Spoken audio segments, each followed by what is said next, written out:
12시 많은 참여 바랍니다. 네, 오늘도 여러분들의 경제적 자유를 위해서 한 발짝 다가가는 저는 이대리 이윤지입니다. 4일이라는 긴 연휴를 쉬고 온 국내 증시, 오늘은 제한적인 상승에 머무르게 됐습니다. 코스피는 그래도 0.55% 상승한 채 거래를 마쳤지만 코스닥 같은 경우에는 0.13% 소폭의 빨간불만 켜면서 거래를 마치게 됐는데요. 미중 간의 협상이 진전이 되고 있다라는 기대감에도 불구하고 다양한 이슈들, 거기에다가 FOMC라는 빅 이벤트를 앞두고 경계감이 짙어졌기 때문입니다. 그런 가운데 오늘 시장에 주목한 세 가지 키워드 지금 바로 만나보시죠. 첫 번째 수익 봉투의 키워드부터 바로 한번 뜯어보시면요. 바이오 종목들 오늘 상당히 안 좋았습니다. 일단은 트럼프 대통령이 2주 안에 제약바이오 흐름에 대한 관세를 부과할 것이다 라는 언급에 의해서 오늘 바이오 종목들 충격이 상당했는데요. 여기에 더불어서 백신 회의론자가 백신 담당으로 임명이 되게 되면서 백신 개발 업자들도 역시나 이중고를 겪게 됐습니다. 그렇기 때문에 미국 주가 흐름에서도 바이오 종목들이 타격이 있었는데 그러다 보니까 오늘 국내 제약바이오 종목들 일제히 하락하는 모습이 나타났습니다. 그런데 생각해 보신다면 제약바이오 종목들 내에서 4월 한 달 동안 주가 탄력이 상당했었던 대표적인 종목이 이 비만 치료제에 관련된 종목들이었는데요. 그런데 오늘 이 비만 치료제 섹터 내에서는 한 가지 종목 여전히 강한 시세를 보여줬습니다. 그 종목이 바로 인벤티지랩인데 이 종목 같은 경우에는 오늘도 바이오 종목들 약세 속에서 두 자릿수대의 급등세를 보여주면서 마감을 보여주게 됐습니다. 바이오 종목들 어떤 흐름을 챙겨가면 좋은 건가, 그리고 앞으로도 지속해서 하락 모멘텀이 있기 때문에 이런 하락 모멘텀을 앞두고 어떤 종목들을 선별해야 되는 건지 이 시간 체크해 보도록 하겠습니다. 두 번째 키워드 살펴보시죠.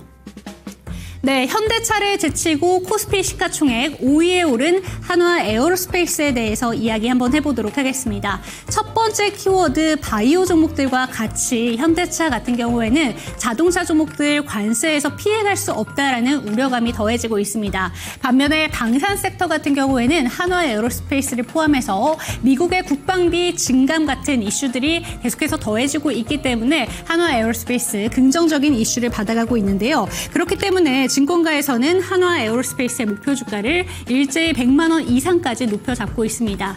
황제주의 초읽기에 들어가고 있는 한화 에어로스페이스, 앞으로는 좀 어떤 모멘텀을 보여주게 될 것인가 이렇게 기대감을 갖게 되는데, 특히나 방산 섹터 같은 경우에는 인도와 파키스탄의 분쟁 이슈까지 더해지게 되면서 기대감이 좀 증폭이 되고 있습니다. 한화 에어로스페이스 이 종목에 대해서도 오늘 자세하게 이야기 체크해 보도록 하겠습니다. 마지막 수익 봉투의 키워드 체크해 보시죠. 네, 세 번째로는 오늘 새벽에 좀 예정되어 있는 FOMC에 대한 이야기를 한번 체크해 보도록 하겠습니다. 일단은 지금 현재 구간에 CME 패드워치에서 금리 동결에 대한 퍼센테이지는 97%가 넘게 나오고 있습니다. 일단은 금리 동결이 우세한 전망이 나오고 있지만 그럼에도 불구하고 FOMC 회의 이후에 앞으로의 금리 전망에 대해서 어떤 이야기들이 나올 것인가 기대감이 점쳐지고 있는데요. 일단은 하반기부터는 확실히 금리 인하 사이클로 들어갈 수도 있다라는 기대감이 반영이 되게 되면서 FOMC에 대해서도 오늘 챙겨봐야 된다라는 경계감이 시장에 작용을 하고 있습니다. 오늘 이 이슈까지 함께 체크해 보도록 하겠습니다. 네, 세 가지 수익 봉투 뜯어봤는데요. 이에 대한 멘토님의 의견 챙겨보도록 하겠고요. 주식 강좌와 추천 종목들까지 다 풀어드리겠습니다. 지금 출발합니다.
네, 오늘도 여러분들의 경제적 자유를 위해서 한 발짝 다가가는 저는 이대리 이윤지고요. 이 시간 함께 하실 주식 멘토부터 소개해드리도록 하겠습니다. 리드온 투자자문의 박성재 멘토와 이 시간 함께합니다. 멘토님 안녕하세요. 반갑습니다. 네, 한 주를 수요일부터 시작을 하게 되니까 뭔가 어색하기도 한데 일단 국내 증시 흐름은 오늘 빨간불을 켰습니다. 아주 약보합 수준의 좀 약한 빨간불을 켰다라는 아쉬움은 남지만 오늘 시장은 좀 전반적으로 어떻게 보셨을까요? 그래도 뭐 미국 시장 대비해서 이틀 빠진 거에 비하면 우리 연휴 동안에 이 거래를 쉬었거든요. 그래서 선방을 좀 하지 않았나라는 생각을 합니다.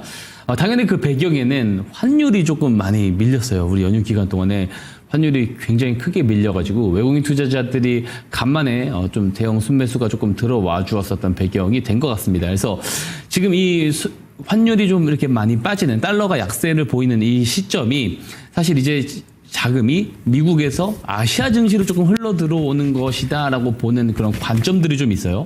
그리고 이제 주말 사이에 아시겠지만 그 워렌 버핏이 드디어 은퇴 선언을 했습니다. 네. 이게 의미심장한 말을 하나 했어요. 그러니까 이제 그 버크셔 주총에서 사실 은퇴를 선언을 하면서 원래 보통 이제 워렌 버핏 회장 같은 경우는 그동안은 계속해서 미국 달러 자산이 좋다. 달러 자산이 많이 유일하게 조금 강할 수 있다라는 말을 항상 지금 미국이 짱이야라는 식으로 이야기를 해왔었는데 이번에는 유독 이제 그 달러 자산을 매도를 하고 달러를 로컬 통화로 다른 나라의 통화로 바꾸거나 다른 나라의 통화 자산으로 바꾸는 것이 더 나을 수도 있다라는 식의 이야기를 했습니다. 이게 그동안의 스탠스와 굉장히 좀 대조적인 거거든요. 그래서 이게 정말로 시장의 자금이 이제 미국에서 아시아 증시로 조금 넘어오는 것 아니냐라는 그런 관점에 조금 무게가 조금 실렸던 것 같고요. 다만 이 부분들을 좀 부정적으로 해석하는 부분도 있어요. 그러니까 제2의 플라자 합의 이야기로 조금 해석을 하는 사람들도 있습니다. 왜냐면 이제 엔화가 그랬습니다. 옛날에 이제 일본 같은 경우 제조업을 굉장히 장악을 많이 한 상황에서 미국이 G5 국가들과 의도적으로 이 달러 약 강세에 대한 것을 좀 억제를 하고 엔화 약 이제 강세를 의도적으로 계속 이제 올려놓다 보니까 사실 기존 로컬 통화들이 달러 대비해서 강세를 보이게 되면은 수입은 괜찮은데 수출 경쟁력이 굉장히 좀 타격이 심하거든요. 그래서 그런 문제가 사실 이 중국과 한국이 타겟이 된다라고 하면은 한국은 이제 중간재 수출로 먹고 사는 국가입니다. 그러다 보니까 사실 워낙 강세를 만약에 트럼프 대통령이 압박을 하는 경우라고 한다면 문제가 조금 될 가능성은 있어요. 근데 이제 그 과거 한번 일본 사례를 한번 자세히 한번 좀 들여다보게 되면은 결국 이제 일본이 수출이 굉장히 악화가 되다 보니까 그거를 내수로 조금 메꾸려고 하다 보니까 저금리 정책을 폈단 말이에요. 그래서 버블이 온 것이거든요. 그래서 이거를 좀 따라가는 거 아니냐라는 그런 걱정도 일각에서는 조금 있는 것 같습니다. 근데 이제 다만 그때를 생각을 해보면 지수 자체는 굉장히 강세를 보였거든요. 이 부분은 어떻게 조금 해석이 되고 좀 더 이어질지는 좀 지켜봐야 될 부분인 것 같고 또 악재가 또 있었어요. 오늘 원전 관련해가지고 그 체코 두코바니 원전 최종 계약이 다시 한번 좀 중단이 됐습니다. 근데 이게 프랑스 쪽에서 이야기가 다시 한번 인용을 한 거죠. 소송에 대한 이야기를 인용을 다시 한 건데 이거 시간 벌기밖에 안 된다 봅니다. 결국에는 다시 원상태로 돌아올 것 같고 단기적인 악재는 피할 수 없을 거라고 생각을 하고요. 긍정적인 뉴스도 있어요. 스위스에서 미 중간에 어떤 장관급의 회의가 있었습니다. 이제 미국과 중국의 장관급의 회의가 있을 수 있다라는 이야기가 나오기도 했고요. 그리고 이제 트럼프 대통령이 말로는 지금 이제 미국은 급하지 않다. 중국 쪽이 조금 더 이 협상에 진지하게 임할 것이다라고 이제 이야기를 하면서도 2주 안에 협상이 완료될 수 있다는 이야기를 자꾸 하고 있단 말이에요. 이 말은 뭐냐면 뒤에서 이미 다 이야기가 오고 간 것들이 분명히 있을 수 있다라고 볼 수가 있는 거고요. 그리고 이제 중국에서 지금 이제 은행 지급 준비율을 인하한다. 요런 내용들도 지금 나오고 있습니다. 그래서 이게 193조 원 정도의 어떤 규모의 어떤 유동성이 공급될 수 있다는 것도 긍정적으로 작용을 하는 것입니다. 그래서 가장 큰 틀에서 지금 우리가 잘 지켜봐야 되는 것은 정말로 아시아 쪽으로 자금이 넘어오는지를 봐야 되거든요. 그러니까 제가 지난주에 이런 얘기를 했습니다. 그러니까 하루 평균 3천억 이상의 규모가 외국인 투자자들이 순매수를 한다면 우리 시장에서 순매수를 3거래일 이상 한다면 이게 이제 시장이 좀 돌아가는 이제 전환점이 된다라고 이야기를 드렸거든요. 오늘 3,700억 매수가 나왔어요. 그래서 첫날은 매수가 좋았는데 2거래일 연속 이런 흐름들이 이어지는지 좀 확인을 해야 됩니다. 만약에 2거래일 연속 외국인 투자자들의 자금이 계속 들어오고 정말로 환율이 지금 시장에서 예측하는 것처럼 1,340원까지 떨어진다라고 하면은 지수 자체가 굉장히 강세를 보일 수 있고요. 특히 이제 대형주 위주의 강세가 다시 펼쳐질 가능성이 저는 있다라고 보고 있습니다. 중요한 것은 물론 이제 매크로 지금은 그렇게 막 걱정할 요소들이 없어요. 그래서 종목에 조금 더 집중을 하자 이 말씀을 드리고 싶고요. 저점에서 똑똑한 돈들이 어느 업종으로 들어가고 어떤 종목으로 들어가는지를 잘 지켜볼 필요가 있다.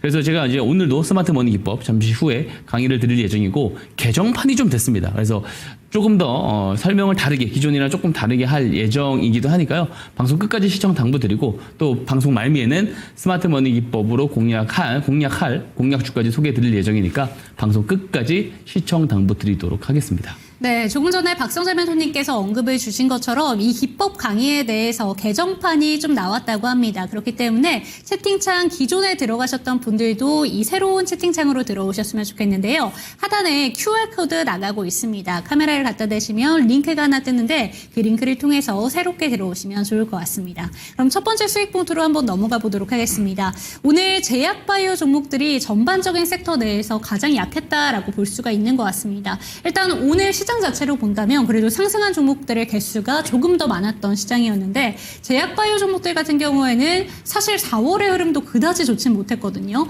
일부 섹터를 제외하고 특히나 비만 치료제를 제외하고는 그렇게 강한 탄력을 보여주지 못했는데 관세라는 충격을 한 번 더 받게 됐습니다. 앞으로 2주 동안은 불확실성이 좀 감돌 것 같은데 오늘 같은 경우에도 유럽에서 일단 학회 모멘텀이 있잖아요. 그래도 이렇게 빠지는 게 참 의아하다라고 느껴지긴 합니다. 멘토님이 보시기에는 이 제약바이오 섹터 어떻게 보는 게 좋을까요? 학회는 너무 약하고요. 사실 이제 관세가 정말 센 네. 악재로 작용을 할 수밖에 없다라고 생각을 하고 앵커님 말씀하신 것처럼 유일하게 지금 볼 수 있는 쪽은 저는 비만 치료제라고 생각을 합니다. 저는 이거를 계속해서 강조를 드리고 있기도 하고 실제로 공약주를 소개해드린 바이오주들 중에서는 솔직히 딱 말하면은 비만 치료제밖에 없습니다. 제가 들여왔었던 종목들도요. 그만큼 비만 치료제 쪽에 스마트 머니가 잘 들어오고 이쪽에서 조금 저는 주목을 많이 해보고 싶고요. 의약품 수입 관세를 2주 안에 발표할 거다라고 트럼프 대통령이 이야기를 했어요. 지금 이제 전 세계와 다른 나라가 비교해서 우리가 굉장히 불공평한 대우를 받고 있다. 그러니까 지금 이게 너무 이제는 뻔합니다. 계속 이런 식으로 계속 이야기를 하다가 또 이제 협상으로 넘어가고 이렇게 조금 반복을 하고 있잖아요. 자기네들이 불리하다, 자기네만 억울하다 이라는 식으로 먼저 밑밥을 깔고 그 다음에 관세를 발표하긴 할 겁니다. 그래서 그 부분에서 추가적인 바이오 업종의 하락이 나올 것 같긴 한데 그 이후에 또 다시 좀 완화적인 스탠스로 돌아가지 않을까 생각을 하고요. 어쨌든 이런 내용이 나오면서 로이터 통신이 이 이야기를 했어요. 지금 만약에 트럼프가 이 계획을 시행을 해버리게 되면은 278조 원, 한화로 278조 원 정도의 지금 어떤 처방약품을 지금 미국에서 수입을 하고 있기 때문에 제약 기업들이 굉장히 큰 부담을 안게 됩니다. 그래서 이 부분도 트럼프 대통령이 오랫동안 이거를 강조해서 밀고 가기는 조금 제한될 거다라고 보는 게 맞고요. 그래서 이제 빅파마 기업들이 그래서 상당히 많이 빠졌어요. 미국 시장이 그렇게 좋진 않았는데 특히 제약 바이오가 상당히 많이 빠졌습니다. 특히 뭐 모더나 같은 경우는 마이너스 12%까지 빠지는 어떤 그런 흐름들을 보였고 이런 빅파마 제약 바이오 기업들이 빠지면서 한국 시장도 당연히 빠질 수밖에 없어요. 유럽 학회 이런 것들은 사실 좀 뒤의 문제고 사실 이런 관세가 어쨌든 지금 노이즈로 작용을 하는 것 같습니다. 근데 비만 치료제 앞에서도 얘기했다시피 위고비의 지방간염 치료 효과 확인 그리고 노보노디스크의 경구용 위고비 FDA 신청을 넣었잖아요. 그래서 오늘 블루엠텍 같은 이제 위고비 유통 업체 같은 경우들은 또 오늘 좀 좋은 흐름을 장중에 또 보여주기도 했고 인벤티지랩도 좀 강세 흐름을 보여주기도 했습니다. 그래서 이런 선별적으로 제약 바이오 내에서 자체를 좋게 보진 않지만 비만 치료제 쪽은 저는 여전히 조금 좋게 보고 있다라는 거 말씀 좀 드리고 싶고 이 지방간염 치료제 시장이 내년이죠. 내년에 한 36조 원 정도가 될 거라고 하는데 2031년 5년을 더 늘어뜨리게 되면은 이게 280조 규모로 성장할 거다라고 지금 기대가 되고 있습니다. 연간 한 40%에서 50% 성장이 사실 수요가 이미 충분히 위고비를 보면 알겠지만 확인이 됐어요. 근데 경구용으로 게임 체인저가 넘어간다라고 했었을 때는 더 많은 수요가 있을 것이다라고 저는 생각을 하고요. 그렇기 때문에 제약 바이오가 좋지 않더라도 비만 치료제 쪽은 조금 별도로 따로 올라갈 가능성이 저는 있다라고 보고 있고요. 또 바이오가 또 강세인 시장에 왔을 때 유독 더 이제 비만 치료제 시장이 더 강할 가능성이 저는 높다라고 보고 있습니다. 그리고 이제 최근에 미국 텍사스 연방 법원에서 GLP-1 계열의 어쨌든 이 비만 치료제의 복제약품을 제조하고 판매하는 것을 원천 차단한다라는 판결을 내렸는데 이것도 제가 요새 계속 똑같이 말씀을 드리는데 수요가 지금 굉장히 증가를 하고 있는 상황에서 복제약품을 차단을 시켜버리면 공급이 부족하거든요. 그러니까 치료제 가격이 올라갈 가능성이 있는 거죠. 그래서 이런 부분들도 비만 치료제 업종에서는 모멘텀으로 지속적으로 작용을 하는 것 같습니다. 제약바이오가 좋지 않더라도 비만 치료제 쪽은 좀 볼만하다. 그리고 의료기기, 조금 바이오랑은 조금 다르지만 의료기기 쪽을 차라리 조금 더 우리가 주목을 해보면 좋을 것 같고, 바이오에 대한 전체적인 판단은 바이오보다 지금 좋은 게 많거든요.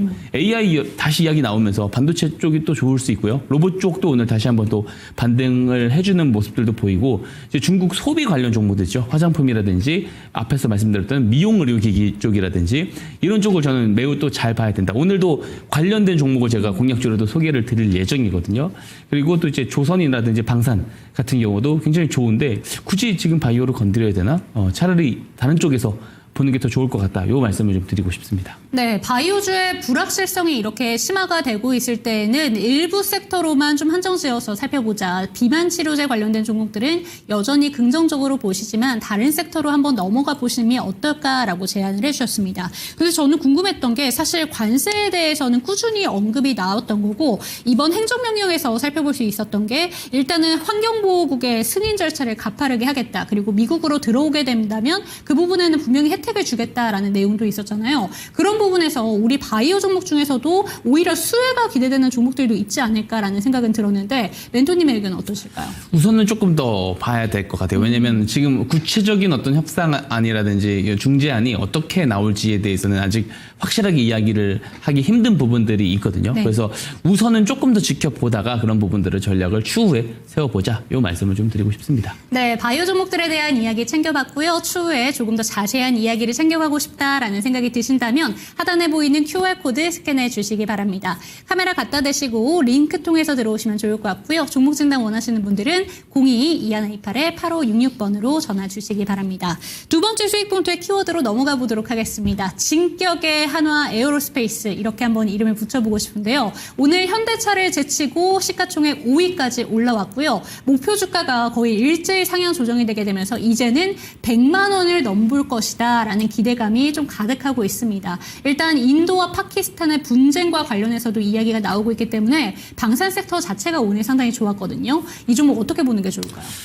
말할 것도 없이 좋지만 지금은 좀 과열 구간이 아닌가 싶긴 합니다. 근데 겉에 있는 이 재료들을 우선 살펴보게 되면 인도가 지금 테러로 촉발돼가지고 긴장감이 있는 상황이었거든요. 근데 파키스탄 쪽에다가 미사일 공격을 감행을 했어요. 그래서 9군데 정도를 좀 타격을 했다라는 것을 인도 정부가 직접 성명으로 밝히기도 했습니다. 그래서 파키스탄 같은 경우는 지금 뭐 어린 애들을 포함을 해가지고 8명이 사망했다는 또 이야기가 나오고 있고요. 양 국가 간의 어쨌든 이 무력 충돌이 2019년도 8월 이후로 되게 처음 있는 일이거든요. 그래서 지금은 최근에는 사실 이 무력 충돌이라든지 혹은 전면전 이런 내용이 굉장히 좀 비일비재한 것 같아서 이게 막 놀라운 일도 아닌 것 같은 그런 생각이 좀 들어서 조금 더 안타까운 것 같습니다. 근데 이제 아무래도 이런 내용들이 나오다 보니까 방산주들이 강할 수밖에 없고, 특히 하나 에어로스페이스 같은 경우는 아시다시피 매출이 278% 성장을 했잖아요. 오늘도 되게 고무적인 일이었어요. 그 부동의 5위 자리였었던 현대차를 그러니까요. 제치고 하나 에어로스페이스가 5위 자리에 올라갔단 말이에요. 근데 이게 되게 재밌는 게 작년 딱 이맘때 보게 되면은 현대차의 시총의 3분의 1도 안 됐습니다. 그러니까 그만큼 단기간 안에 엄청나게 올랐다라는 것을 우리가 알 수 있고, 근데 그만큼 포텐셜 넘치는 성장률을 충분히 보여준 것도 사실이고요. 그리고 수주 잔고가 아직도 31조 4천억 원이 있습니다. 그래서 이것들도 더 소화를 해야 될 거고, 지금 이제 방산주들이 굳이 하나 에어로스페이스뿐만 아니고 한국항공우주 같은 경우도 24조 7천억 원의 수주 잔고가 있고요. LIG 넥슨도 20조 원 정도 이제 수주 잔고가 있고, 그리고 현대로템도 18조 원입니다. 그래서 이게 방산주 빅4라고 하죠. 이쪽에 수주 잔고만 지금 거의 100조 가까이 쌓여 있는 상황이고, 근데 중요한 것은 뭐냐면 이게 단순히 여기서 끝나지 않을 거다라는 거예요. 수주 잔고가 더 나올 수 있다라고 보는 게, 제가 계속 말씀드리는 게 미국의 개입이 점점 줄어들수록 각 국가 간의 어떤 방위 체계가 증강을 할 수밖에 없다라는 거예요. 그래서 나토만 놓고 봐도 2030년까지 매년 방산비가 6.2%에서 9.4% 성장할 것이다라고 보고 있고요. 특히 이제 그 무기 획득 예산 쪽만 전체 방위 예산 중에 나토 쪽에서 지금 현재 기준으로 32%인데 2014년도에는 이게 11년 전이죠. 이때 13%였거든요. 많이 올랐어요. 근데 2030년까지 무려 40%까지 무기 획득 예산으로만 확보를 하겠다라고 했거든요. 그래서 이걸 한번 계산을 해보면 지금부터 매년 11.1% 정도 무기 획득을 하는 데만 예산이 투여가 된다라는 거예요. 그러면 기존에 지금 잘 천무라든지 잘 팔리고 있는 이 국내 이제 K 방산 그 무기들이 조금 더 이제 수요가 더 늘어날 가능성이 매우 크겠죠. 그래서 나토 쪽에서만 해도 굉장히 많은 수요가 있을 거라고 봐서 수주 잔고는 앞으로 더 늘어날 여지가 충분히 있습니다. 다만 이런 이야기들을 하다 보면은 야, 방산주 지금이라도 사야 되는 거 아니야라는 생각을 할 수도 있는데 시장이 좀 워낙 똑똑하잖아요. 시장이 똑똑하다 보니까 이런 부분들을 어느 정도 충분히 반영이 된 부분들도 네. 있어요. 단기적으로는 저는 오히려 더 가열이라고 생각을 하거든요. 하나 에어로스페이스 제가 차트 한번 보면서 네. 좀 설명 한번 드려보자면 이게 단기간 안에 상당히 많이 올랐어요. 지금 이격도도 상당히 많이 벌어졌는데 저 녹색 곡선이 60일선이고 파란색 곡선이 121선입니다. 그래서 저는 지금은 너무 과열 같아요. 근데 장기 우상향은 저는 2030년까지 이어질 거다라고 보는데 지금은 성장 전망 대비 너무 가파르게 단기간 많이 올라온 부분들이 있다. 그래서 60일선 지금 한 70만 원 언저리고요. 121선이 50만 원대에 위치했는데 한 60만 원 근처까지 조정이 나와서 지지가 나오는 모습들을 보였을 때 매수를 하면 좋지 않을까. 지금 따라붙는 거는 조금 리스크가 커 보입니다. 그래서 저는 한 분기 정도 좀 쉬어갈 가능성은 충분히 있다라고 보거든요. 그래서 그리고 상승세도 앞에서 보여줬었던 퍼포먼스대로 그대로 앞에 또 재현을 하는 것이 아니고 다소 이제 상승세가 완만해질 가능성이 저는 있다라고 보고 있습니다. 이미 충분히 어느 정도 증명돼 가고 있는 이런 숫자에 대한 부분들 그리고 미래 전망치에 대한 부분들도 어느 정도 충분히 주가에 녹여져 있는 부분들이 있거든요. 그래서 상승세가 완만해질 수 있기 때문에 지금부터는 좀 어느 정도 수익 만약에 미리 저점에서 잡으신 분들이라면 수익 실현을 조금씩 하는 것이 좋을 것 같고 조정을 차라리 기다려서 61선, 121선 근방까지 좀 내려오는 것을 좀 차라리 기다려봤으면 좋겠다. 이 이야기를 조금 드려보고 싶습니다. 네, 작년 이맘때 현대차의 시총 3분의 1이 되지 않았던 한화 에어로스페이스가 어느새 현대차를 따라잡은 종목입니다. 그런데 이 종목에 대해서 지금 현재 구간에는 주가가 상당히 과열되어 있다라고 이야기를 해주신 만큼 저점 매수를 하신 분들이라면 이제는 차익 실현에 대해서 준비를 하실 타이밍이다라는 점 체크가 되셨으면 좋겠습니다. 마지막 수익 봉투로 한번 넘어가 보도록 할게요. 지난주에 저희 멘토님께서 계속해서 강조를 해주신 게 FOMC를 기준으로 시장이 바뀔 수도 있다라는 점을 강조를 해주셨습니다. 이번에 FOMC 같은 경우에는 일단 4연속 금리 동결이 좀 전망이 되고 있는데 CME 페드워치에서 97.5% 정도로 지금 나오고 있습니다. 그런데 이번 FOMC에서는 일단 점도표가 발표가 되지 않아서 파월 의장의 기자회견에 좀 집중을 할 것이다 라는 내용들이 나오고 있는데 오늘 우리가 FOMC에서 확인을 해봐야 되는 건 어떤 게 있을까요? 여러 가지 포인트가 있겠지만 우선 금리 인하는 없을 겁니다. 그거 당연하다고 보는 것이 맞고요. 지금 연준 인사들 스탠스 자체가 연내 한 번에서 두 번 정도 금리 인하가 있을 것이다라고 하고 그러면 이제 7월이냐 9월이냐 10월이냐 언제 이제 금리 인하를 할 것이냐 정도를 우리가 봐야 되는 건데 결국에 그 파월 의장의 어떤 연설 요 부분에 우리가 조금 더 주목을 해서 가늠을 해볼 수가 있겠죠. 근데 사실 이번 FOMC는요 이 금리 인하의 여부에 대해서가 더 중요한 게 아니고 실제로 중요한 건 QT입니다. 제가 보는 거 양적 긴축을 실제로 종료에 대한 이야기가 이번에 나오는지가 중요해요. 혹은 속도 조절에 대한 얘기가 나오는지가 중요합니다. 실제로 3월 FOMC에서는 국채 자산 축소 규모를 월 50억 달러에서 지금 50억 달러까지 크게 축소했거든요. 이게 양적 긴축 종료 시점이 거의 임박했다라는 것을 의미하기도 해요. 그래서 이번에 공식적으로 이 QT를 종료에 대한 이야기를 하든지 아니면 추가적인 속도 조절 이야기를 하든지 어떤 이 공식화되는 이 여부가 굉장히 좀 저는 중요할 거다라고 생각을 하고요. 전반적으로 저는 이 시장에서 보는 것처럼 하반기의 유동성 상황이 더 좋을 거다라고 봐요. 어쨌든 7월 FOMC든 9월이든 10월이든 금리 인하를 어쨌든 할 수 있을 거다라는 기대감. 이게 이미 시장의 컨센서스로 잡혀 있기 때문에 시장은 이거를 충분히 반영을 하고 있거든요. 미국이 금리 인하를 하면 이제 브라질이나 이런 쪽에서도 금리 인하를 할 거예요. 대대적인 금리 인하 랠리가 나올 가능성이 있다라는 거고 QT 종료를 만약에 본격화한다. 뭐냐면 통화량이 지금 계속해서 감소하는 걸 멈추겠다는 거거든요. 그러니까 유동성이 줄어드는 것을 멈추겠다라고 하는 거니까 반대로 유동성 상황이 지금보다 훨씬 더 좋아지겠다라는 것을 우리가 해석을 해볼 수 있고요. 금리 인하를 하면은 중요한 게 오랫동안 금리를 유지를 높게 하다가 인하를 본격적으로 또 하기 시작하면 MMF 자금들이 또 시장에 들어올 여유가 생기고요. 또 금리 인하의 어떤 중반기로 넘어가면은 항상 선진국 쪽에서 신흥국 쪽으로 자금이 넘어가거든요. 그래서 신흥국이 조금 더 강세를 보일 수 있는데 최근에 환율이 약세를 보이면서 이미 아시아 쪽으로 자금이 넘어오는 이 바통이 쭉 이어질 가능성이 저는 있다라고 봅니다. 그래서 올해는 미국 시장보다 아시아 증시가 더 좋을 가능성이 있다라고 봅니다. 물론 이제 이건 되게 좀 희망회로울 수 있지만 워렌 버핏 회장도 은퇴를 하시면서 달러를 매도하고 다른 로컬 통화를 하는 게 더 이득일 수 있다는 이야기까지 했단 말이에요. 그래서 이걸 큰 맥락으로 봤을 때 하반기 때는 아시아 증시 그리고 전체적인 유동성도 좋아지지만 특히 아시아 증시 유동성이 좋아지지 않을까 그런 기대를 하고 있습니다. 네, 좋습니다. 오늘 발표가 되게 되는 오늘 새벽에 FOMC에 대해서 우리가 어떤 포인트들을 집중해봐야 되는가 이런 내용들 짚어주셨는데 전반적으로 중요하게 생각을 하시는 부분은 하반기에 이제 어떻게 금리가 좀 인하가 될 수 있는지 그런 부분들이 조금 더 기대가 되고 있다라는 점이고요. 오늘 FOMC에서는 QT 완화에 대한 부분들이 좀 집중적으로 이야기가 나올 것이다라는 이야기 해주셨습니다. 이에 대한 내용들 조금 더 자세하게 듣고 싶다라는 생각이 드신다면 하단에 보이는 QR코드 스캔해 주시기 바랍니다. 카메라 갖다 대시면 하나의 링크가 뜹니다. 그 링크를 통해서 들어오시면 좋을 것 같고요. 종목 진단 원하시는 분들은 02-2128-8566번으로 전화 주시기 바랍니다. 이 세 가지 키워드에 대해서 멘토님의 의견 화면으로 정리해 드리도록 하겠습니다.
예, 시장에 변수가 많습니다. 의약품 관세 이야기가 또 나오면서 관세 노이즈가 또 발생을 할 수도 있고요. 또 어떤 이야기가 나올지 알 수가 없습니다. 트럼프 대통령이 임기를 하고 나서 이제 거진 3개월이 다 되어 가고 있는데 시장의 노이즈는 상당히 많은 것 같습니다.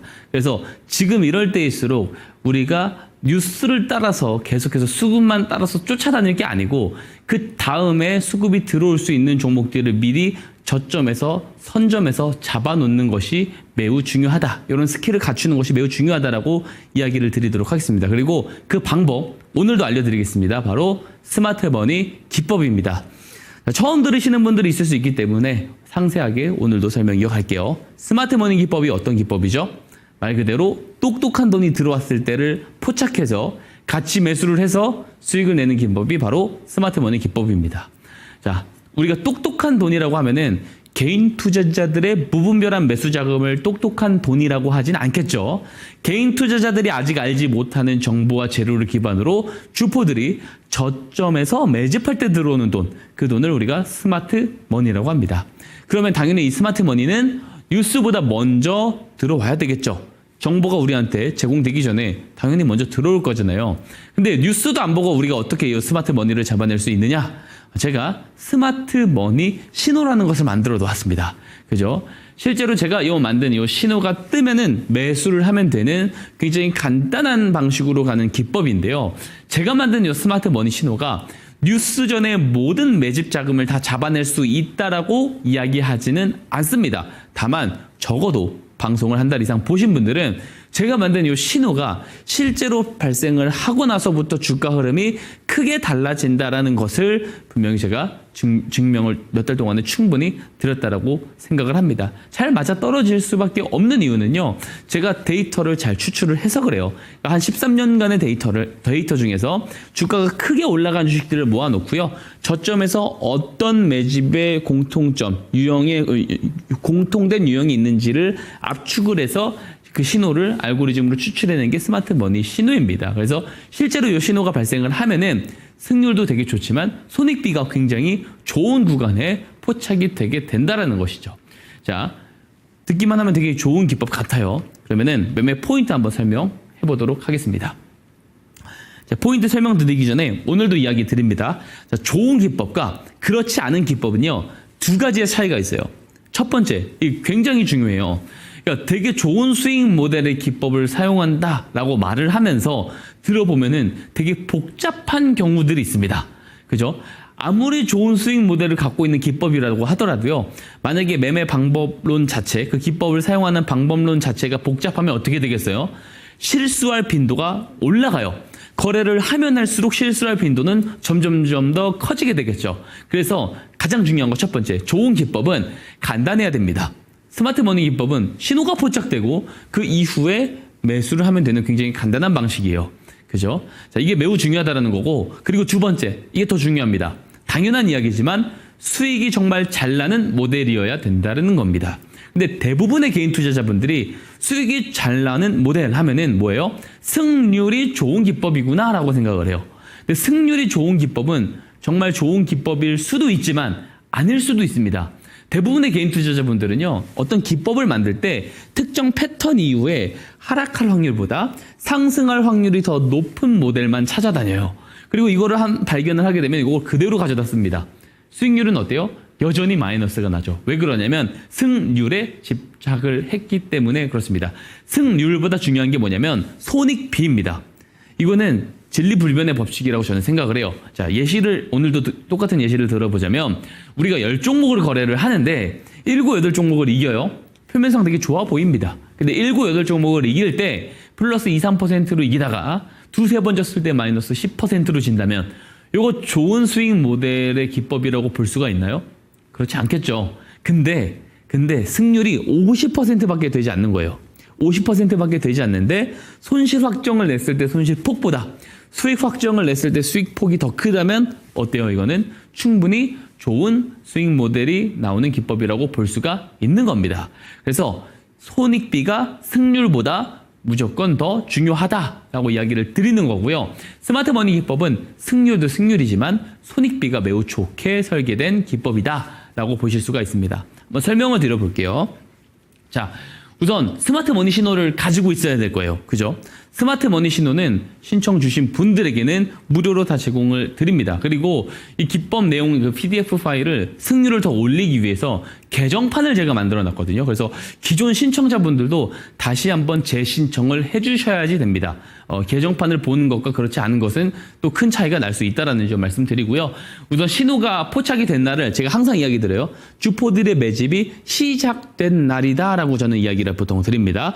실제로 신호가 포착이 되고 나서부터 거래량이 그 기점으로부터 늘어나는 경우들을 많이 볼 수가 있어요. 왜 이런 현상이 벌어져요? 자, 시작을 했어요. 포착일을 시작일이라 했죠.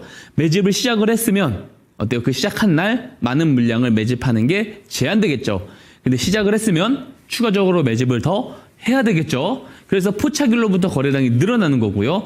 그 이후에 뉴스가 나오면서 급등이 나오게 됩니다. 근데 그럼 우리는 어디서 매수를 하느냐? 여러 가지 방법이 있는데 선결 조건으로 오늘 이야기를 드리겠습니다. 자, 거래량이 포착일 이전보다 포착일 이후에 거래량이 늘어나지 않으면 이거는 보류를 해야 됩니다.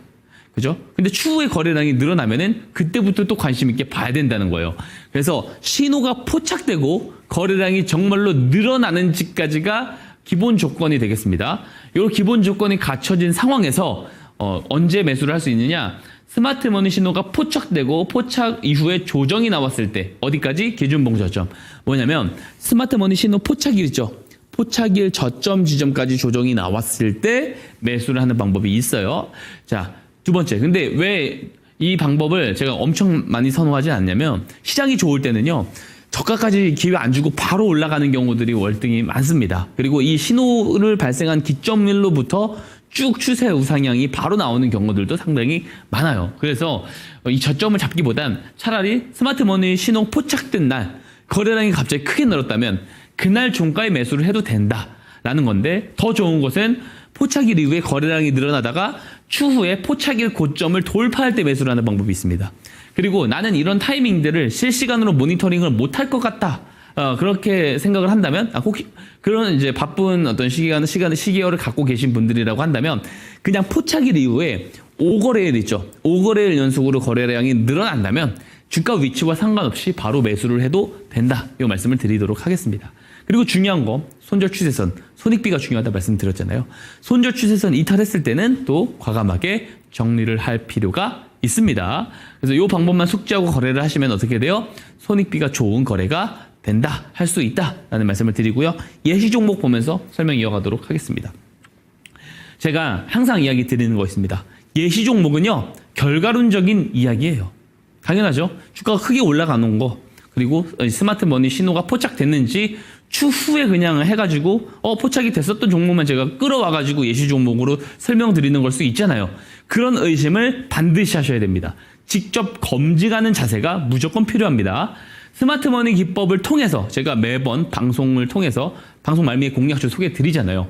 그 종목들 최근 한두 달 드렸던 거 한번 직접 방송 보시면서 다 돌려보시기 바랍니다. 물론 손실 구간으로 먼저 간 종목들도 있습니다. 그죠? 하지만 승률상 더 많아요. 올라간 케이스가 더 많고, 또 올라갔을 때 그냥 올라가는 게 아니죠. 굉장히 크게 올라간다라는 것을 제가 충분히 증명을 드렸다라고 생각을 합니다. 그래서 예시 종목부터 잠시 후에 제가 공략주 소개를 드렸었던 새 종목도 리뷰를 드릴 예정이에요. 그래서 리뷰 종목까지 쭉 한번 살펴보면서 스마트머니 기법이 이렇게 전개되는 기법이구나 이해를 하시면 좋을 것 같습니다. 우선 레인보우 로보틱스죠. 작년 연말이에요. 연말에 드디어 삼성전자가 지분 35%를 더 취득을 하면서 기존의 지분과 합쳐서 58.82% 지분을 확보하게 됐습니다. 즉 뭐예요? 레인보우 로보틱스가 삼성전자의 자회사가 되는 순간이죠. 자, 우리가 주목해 봐야 될 거. 스마트머니 신호는 뉴스 전에 주포들의 매집 자금이 들어올 때 포착을 해줄 수 있다라고 말씀을 드렸죠. 자, 주식 양수도 계약 체결이 뭐예요? 양 회사 간에 얼만큼 주식을 양도할지 협상을 통해서 협상이 체결되면 공시가 나오죠. 공시가 나온 날 우리는 알 수 있습니다. 즉 12월 30일에 우리는 이 내용을 알 수 있지만, 회사 내부 관계자들은 어때요? 이미 협상을 하는 과정 속에서 알 수 있는 재료라는 겁니다. 그럼 주포는 회사 내부 관계자냐? 그렇게 함부로 특정하진 않습니다. 단순한 이해관계자들일 수도 있고, 이해관계자들의 가족, 친척 혹은 지인들일 수도 있고요. 이 내용을 기반으로 저점에서 매집을 했는지 안 했는지 우리는 정확히 알 수 없지만, 스마트머니 신호는 먼저 포착을 해줬다는 사실이죠. 차트 한번 보겠습니다. 요때. 자, 점상한가 같습니다. 스마트머니 신호가 뜨고 나서 점상한가를 갔는데 어때요? 스마트머니 신호는 이전에 2번이나 포착을 먼저 해줬어요. 최초 포착이 11월 7일입니다. 포착일 이전에 거래량 없죠. 포착일 이후에 거래량 늘어납니다. 거래량 늘어날 때 매수하면 급등 나올 때 매도한다.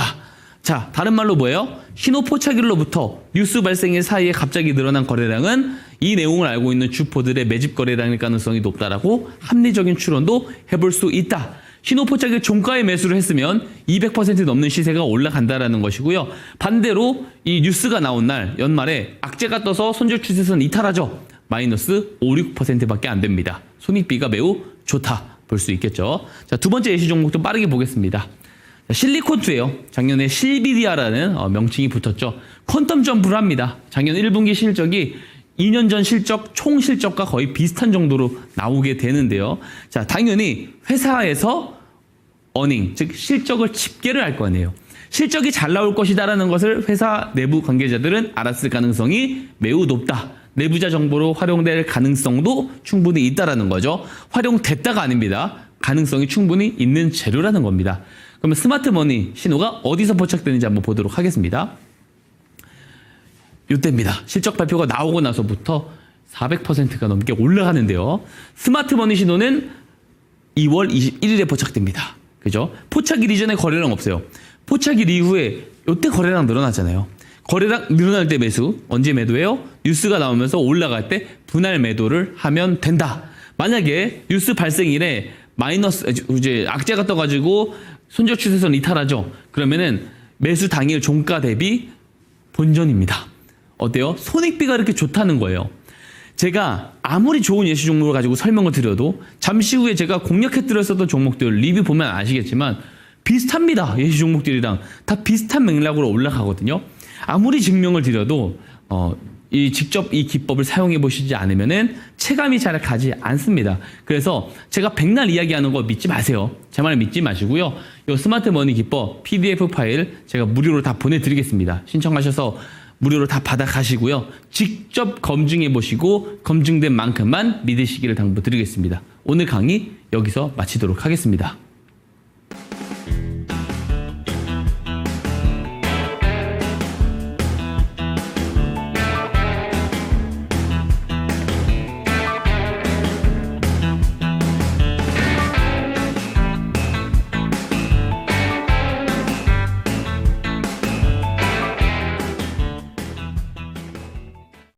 네, 스마트머니 기법으로 포착된 종목들 많은 분들 궁금하실 것 같습니다. 그런데 그 전에 기법 자료집이 또 개정이 되었다고 하고요. 스마트머니 기법 꼭 한번 여러분들의 차트에 녹여보셨으면 좋겠다라는 점 다시 한번 안내 도와드리도록 하겠습니다. 이 내용들을 좀 받아보고 싶다라는 생각이 드신다면 하단에 보이는 QR코드 스캔해 주시기 바라겠습니다. 카메라 갖다 대시면 링크 통해서 들어오실 수가 있고요. 그렇다면 저희가 방송에서 제공된 종목들 수익률부터 한번 보고 가도록 하겠습니다.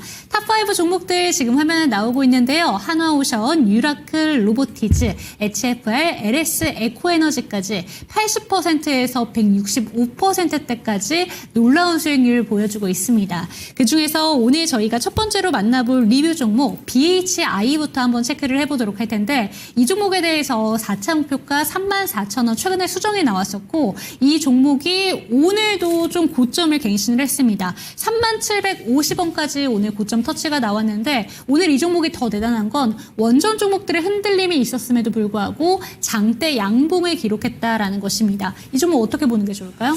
여전히 저는 더 갈 가능성이 매우 높다. LNG 쪽에서도 사실 2,930억 원 규모의 어떤 발전 설비 계약도 있었고 알래스카 LNG 프로젝트에 대한 수혜도 같이 받아갈 수 있으면서 동시에 원전 쪽에 대한 수혜도 받아갈 수 있다라고 말씀드렸습니다. 원전 쪽이 최근에 약세를 보이지만 사실 체코 원전에 대한 부분들은요 시간이 이제 프랑스 때문에 딜레이 됐을 뿐이지 문제 없이 다시 체결이 될 거다라고 보고 있고요. 장기간 봐야 돼요. AI 데이터 센터가 결국에는 확장이 될 거고 기존 전력의 6배를 잡아먹고 그러면 기존 레거시 에너지를 사용을 할 수는 없습니다. 이제 탄소 배출 때문에. 그렇다고 신재생 에너지를 사용을 다 이제 전환을 100% 할 수도 없어요. 저는 가장 이제 여기서 가장 수혜를 많이 볼 수 있는 게 사실 저는 SMR 이제 원전이라고 생각을 하고요. 그 안에서 동사도 충분히 좀 좋게 부각을 받을 수 있다라고 생각합니다. 차트 보겠습니다. 스마트머니 신호가 작년 12월 27일에 포착이 된 거거든요. 포착이 되고 나서 1월 중순에 거래량이 늘어났어요. 그래서 1월 중순에 공략주를 소개를 드리고 나서는 바로 시세가 나왔습니다. 나왔고 그 이후에 어쨌든 그 시장이 안 좋아지면서 다시 조정이 나왔지만 이후에 다시 올라갈 때 제가 이 종목 다시 공략 가능하다라는 말까지도 이야기를 드렸고요. 다 계속해서 제가 추가적인 목표가 제시 드리는 거를 갱신해서 올라가고 있거든요.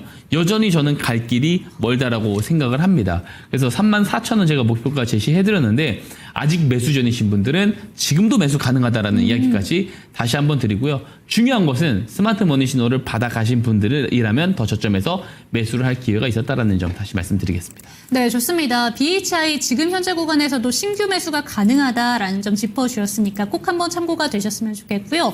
이 종목도 벌써 70%가 넘는 수익을 안겨다 줬습니다. 그렇기 때문에 가장 먼저 해야 되는 부분은 스마트 머니 기법 여러분들의 차트에 녹여보셨으면 좋겠습니다. 두 번째 리뷰 종목은 유라클 한번 체크를 해보도록 할게요. 사실 이 종목 같은 경우에는 주가에 눌림세가 있었지만 오늘 다시 한번 시원한 급등이 나왔습니다. 이재명 대선 후보와 관련해서 이제 판결이 재판이 좀 연기가 됐다라는 이슈가 나오고 있습니다. 그러다 보니까 유라클이 뭐 대선 테마주 외에도 다양한 이슈가 있지만 일단은 대선 후보와 관련된 가장 테마주로 언급이 되고 있기 때문에 그 영향을 오늘 가장 크게 받은 것 같습니다. 이 종목도 어떻게 끌고 가는 게 좋은지 한번 짚어주시죠.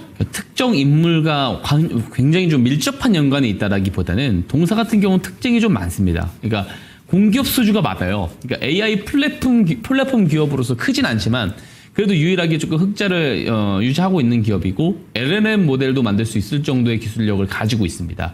또 이제 퓨리오사 AI 그리고 LG 넥사원에 NPU를 공급 임박이 됐다라는 소식이 전해졌고요. STO 관련된 수혜도 있어요. 그러니까 정책 테마의 중심에 있는 종목이다라고 저는 생각이 되어집니다.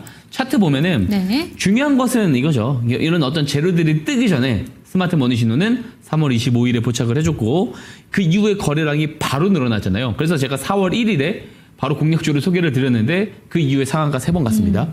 그러니까 예시 종목이 이렇게 좀 급등이 나온 것들 보여드렸는데 실제로 단기간 안에 이렇게 120% 이상 시세가 나올 수 있다라는 거 제가 분명히 스마트 머니 기법을 통해서 직접적으로 네. 잡을 수 있다라는 거 증명을 드렸다라고 생각합니다. 네, 좋습니다. 유라클도 체크를 해봤습니다. 참고가 되셨으면 좋겠고요. 마지막 리뷰 종목으로 빠르게 한번 넘어가 보도록 하겠습니다.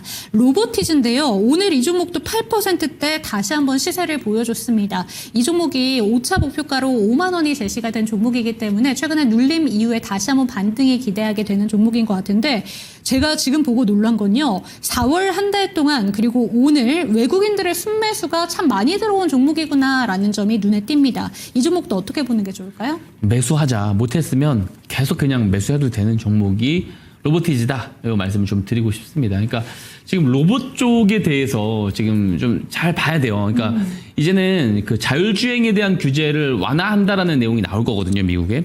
그렇게 됐었을 경우에 이제 테슬라 쪽에서 좀 이제 부각을 많이 받을 쪽이 자동차 쪽이라고만 생각하는데 로보틱스 쪽에서 더 많이 이런 것들을 좀 어떤 그 기대를 더 볼 수, 기대 효과를 볼 수 있습니다. FSD를 바로 휴머노이드에다가 적용을 시킬 수 있다는 거거든요. 휴머노이드 전쟁이 빠르게 펼쳐질 수 있고 그렇게 됐을 때 SK, LG, 현대차, 삼성 모두 다 지금 미래 먹거리로 휴머노이드로 보고 있기 때문에 발빠른 경쟁 구도로 갈 수가 있어요. 로보티즈 같은 경우는 LG의 로봇 기업이죠. 레인보우 로보틱스가 삼성의 로보틱스 기업이었다면 로보티즈는 LG의 이제 기업이다라고 볼 수가 있고요.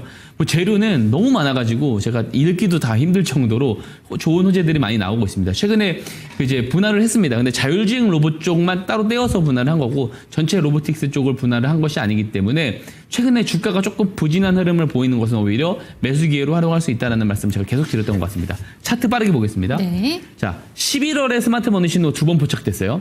거래량 늘어날 때 12월 27일에 공략주를 소개를 드렸는데 100% 넘게 올랐죠. 근데 아직도 매수 가능하다라는 말씀 드리고요. 중요한 거 스마트 머니 신호 제가 그냥 무료로 드린다라고 하잖아요. 그냥 받아가셔서 직접 검증만 해보시기를 당부드리도록 하겠습니다. 네, 오늘 세 가지 리뷰 종목을 살펴봤는데 이 중에서 두 가지 종목이 수익률 탑5 안에 드는 종목입니다. 그런데 지금 중요한 건 지금 현재 구간에서도 매수가 가능한 종목들이라는 점 기억해 보시면 좋을 것 같고요. 저점 매수를 하셨으면 더 좋았을 텐데 라는 아쉬움은 남습니다. 그렇기 때문에 스마트 머니 기법을 최대한 빠르게 받아가시는 게 필수적이다라는 점 다시 한번 안내 도와드릴게요. 하단에 보이는 QR코드 스캔해 주시기 바랍니다. 카메라 갖다 대시면 링크 하나가 뜨는데 그 링크를 타고 들어오시면 좋을 것 같습니다. 그러면 오늘의 추천 종목으로 한번 넘어가 보도록 하겠습니다. 오늘 바이오 종목들의 약세에 대해서 이야기를 할 때 조금 전에 멘토님께서 이런 이야기를 해주셨습니다. 지금 바이오 섹터 내에서는 비만 치료제 집중해보고 피부 미용 의료기기를 오히려 생각해 보셔야 된다라는 점을 강조해 주셨는데 오늘 어떤 종목 들고 오셨을까요? 예, 비올입니다. 비올이라는 종목하면 미용 의료기기 섹터로 알고 계신 분들 많으실 것 같은데 그래도 생소하신 분들도 있으실 것 같습니다. 어떤 기기를 들고 있는 종목인지 자세하게 설명해 주시죠. 예, 개인적으로 제가 가장 이상적으로 생각하는 진단키트 쪽에서도 사실 이렇게 소모품까지 같이 동사의 장비를 이용한다면 소모품까지 같이 판매할 수 있는 기업 그 모델을 제가 정말 좋아하거든요. 그래서 그런 모델 중에 하나인 기업인데 지금 현재 미국, 중국, 아시아 쪽으로 시장 전망이 굉장히 좀 확대가 전망이 되는 그런 종목입니다. 한번 보겠습니다. 제가 준비한 내용 하나씩 보면 지금 보면 동사의 그 장비 수출은요 전년 동기 대비 살짝 높거든요. 비슷해요. 근데 중요한 게 소모품 쪽에서의 수출이 늘어나고 있다는 겁니다.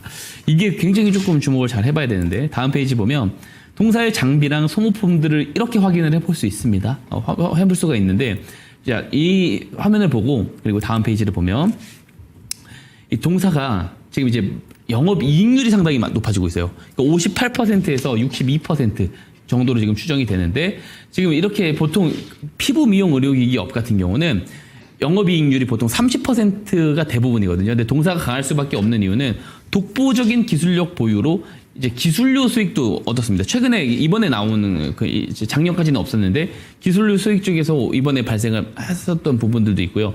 이쪽은 사실상 그냥 거의 100% 마진이 남는 쪽이다라고 볼 수가 있고, 마진율이 높은 게 바로 소모품 매출이거든요. 네. 그러니까 장비 하나를 공급을 하면은 그 공급을 받은 사람들은 이 비올에게 계속해서 이 소모품까지도 계속해서 구매를 해서 사용할 수밖에 없는 거예요. 그래서 장비를 한번 뚫어 놓으면은 소모품 매출이 그쪽에서 계속 발생을 한다라는 거예요. 그래서 소모품 매출이 마진이 상당히 많이 났기 때문에 여기에서 이제 높은 영업이익률을 만들어 가고 있는 상황이다 정도로 좀 이해를 해보시면 좋을 것 같고요.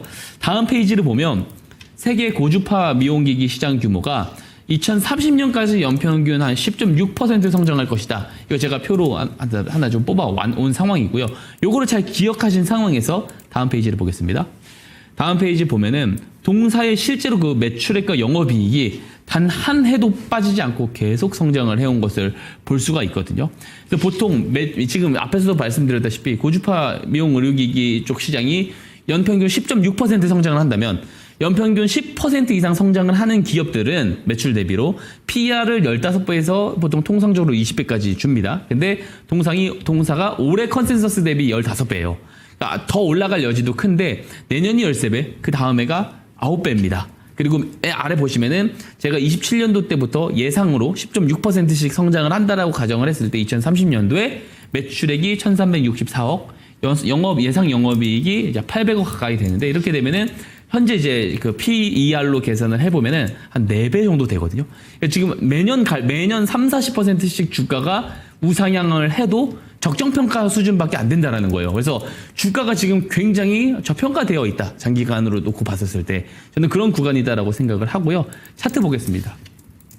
스마트머니 신호가 4월 14일에 포착이 됐고요. 포착일 이후에 어제 오늘 거래량이 조금 소폭 늘어났습니다. 그래서 지금이 가장 좋은 매수 기회다 저는 생각을 합니다. 그래서 전략 말씀드리면 내일 시초가 이하 매수 의견 드리고요. 1차 목표가 10,000원인데 10,000원 가더라도 다 정리하실 필요 없다는 말씀드리고, 손절가 7,500원 말씀을 드리고요. 중요한 것은 스마트 머니 신호를 직접 받아가셔서 직접 보시는 것이 더 저점에서 매수할 기회를 잡을 수 있다는 거 다시 한번 말씀드리도록 하겠습니다. 네, 일회성 장비 판매를 넘어서 계속해서 반복적으로 판매가 될 수 있는 소모품 판매 매출에 대한 기대감까지 가져가는 종목입니다. 오늘의 추천 종목 비올이고요. 내일 시초가 이하에서 매수하셔서 목표가로는 10,000원, 손절가 7,500원 체크해 보시기 바랍니다. 화면으로 만나보시죠.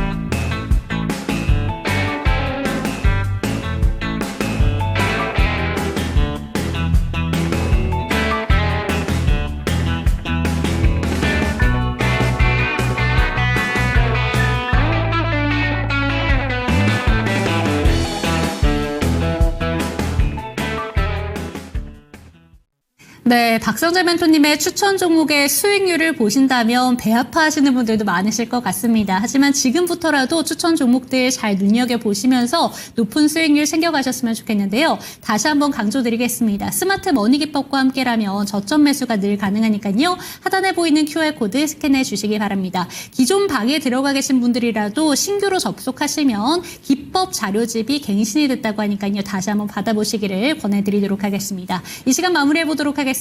종목에 대한 상승과 하락은 보장하지 않는다는 점 반드시 기억해 주시고, 내일 이 시간도 박성재 멘토와 함께 하겠습니다. 시청해 주신 여러분 고맙습니다.